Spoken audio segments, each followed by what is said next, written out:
Muy buenos días. Hoy martes 2 de agosto vamos a meditar sobre el Evangelio de San Mateo, capítulo 14, versículos 22 al 36. En aquellos días, cuando la gente hubo comido, Jesús obligó a los discípulos a subir a la barca y a ir por delante de él a la otra orilla, mientras él despedía a la gente. Después de despedir a la gente, subió al monte a solas para orar. Al atardecer estaba solo allí. La barca se hallaba ya distante de la tierra a muchos estadios, zarandeada por las olas, pues el viento era contrario. Y a la cuarta vigilia de la noche vino él hacia ellos caminando sobre el mar. Los discípulos, viéndole caminar sobre el mar, se turbaron y decían, es un fantasma. Y de miedo se pusieron a gritar. Pero al instante les habló Jesús diciendo, ánimo, que soy yo, no temáis. Pedro le respondió, Señor, si eres tú, mándame ir donde tú sobre las aguas. Ven, le dijo. Bajó Pedro de la barca y se puso a caminar sobre las aguas yendo hacia Jesús. Pero viendo la violencia del viento le entró miedo y como comenzara a hundirse gritó, Señor, sálvame. Al punto Jesús, tendiendo la mano, le agarró y le dice, hombre de poca fe, ¿por qué dudaste? Subieron a la barca y amainó el viento. Y los que estaban en la barca se postraron ante él diciendo, verdaderamente eres hijo de Dios. Terminada la travesía, llegaron a tierra en Genesaret. Los hombres de aquel lugar apenas le reconocieron, pregonaron la noticia por toda aquella comarca y le presentaron a todos los enfermos. Le pedían que tocaran siquiera la orla de su manto y cuantos le tocaron quedaron salvados. Palabra del Señor. Muchas cosas muy interesantes en este Evangelio para los tiempos que vivimos. La barca siempre ha sido identificada con la iglesia. El que Jesús obliga a sus discípulos a subir a la barca, también el Señor nos obliga a mirar a la iglesia. ¿Y en qué sentido? Hay tanta literatura, tan solo las encíclicas, el catecismo, los documentos del Concilio Vaticano II. Con eso ya tenemos bastante para poder entrar en la iglesia y empezar a enterarnos qué significa ser cristiano. Porque lo que tenemos muchas veces es una religiosidad natural que evidentemente nos ayuda, pero no nos cambia. Y acá se trata de poder tener una naturaleza nueva conforme al Espíritu del Señor. Por eso el Señor nos obliga a entrar en la iglesia, a entrar en la barca. Si no conocemos los documentos de la iglesia, si no conocemos el magisterio, si ni siquiera conocemos el catecismo básico de la iglesia, ¿cómo nos podemos llamar cristianos? Lo segundo es que nos hace ir por delante de él.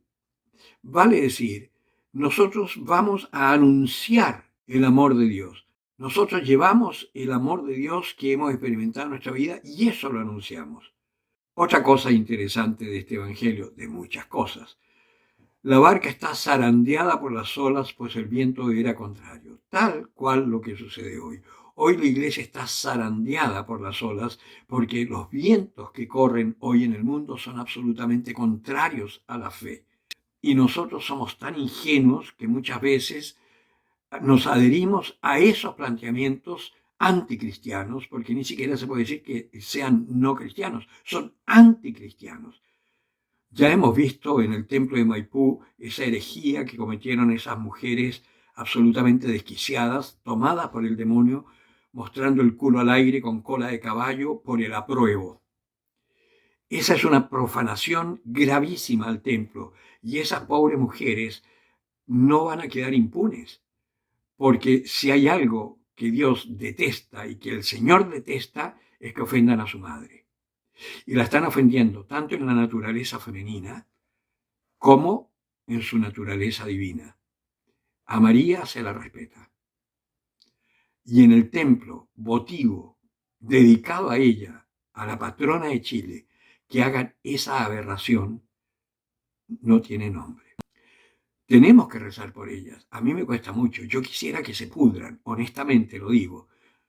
Me cuesta mucho amar y perdonar a esa gente, aunque sé que están tomadas por el demonio.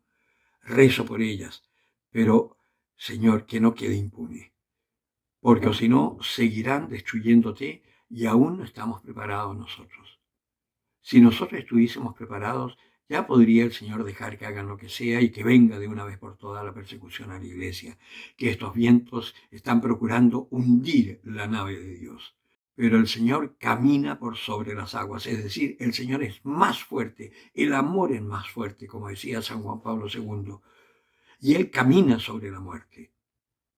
Nosotros no tenemos nada que temer, aunque la barca esté zarandeada, aunque tengamos vientos contrarios, aunque nos persigan, aunque digan toda clase de mal contra nosotros por causa del amor del Señor, no tenemos que tener miedo, porque el Señor está con nosotros. Si tenemos fe, también nosotros caminaremos sobre el mar de la muerte que se cierne sobre la humanidad. Pero no solo nosotros podremos caminar sobre ese mar, sino que podremos también rescatar, como Jesucristo rescató a Pedro por su falta de fe, podremos nosotros también rescatar a nuestros hermanos, a todos aquellos que en un momento determinado no sepan a dónde mirar, dónde clamar, decirle ánimo, Dios existe, Dios te ama, Dios está aquí presente. Ven a la iglesia, ven, acércate al Señor. Esa es nuestra misión, porque Jesucristo verdaderamente es el Hijo de Dios, es Dios encarnado, es uno con su Padre y con el Espíritu Santo. No tenemos nada que temer. Preparémonos, aunque vengan vientos contrarios. El Señor estará con nosotros hasta el final de los tiempos. Solamente tenemos que anunciar ese amor a todos nuestros hermanos. El que tenga oídos para oír, que oiga.